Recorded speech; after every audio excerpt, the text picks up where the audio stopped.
travel, initially, to lose ourselves. And we travel, next, to find ourselves. We travel to open our hearts and eyes and learn more about the world than our newspapers will accommodate.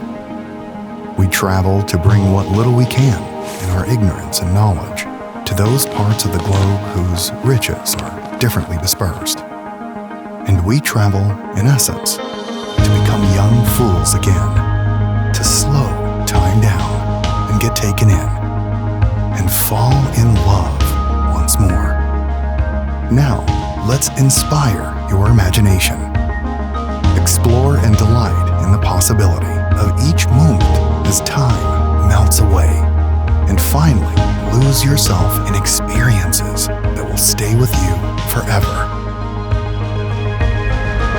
Come to the original luxury desert island hideaway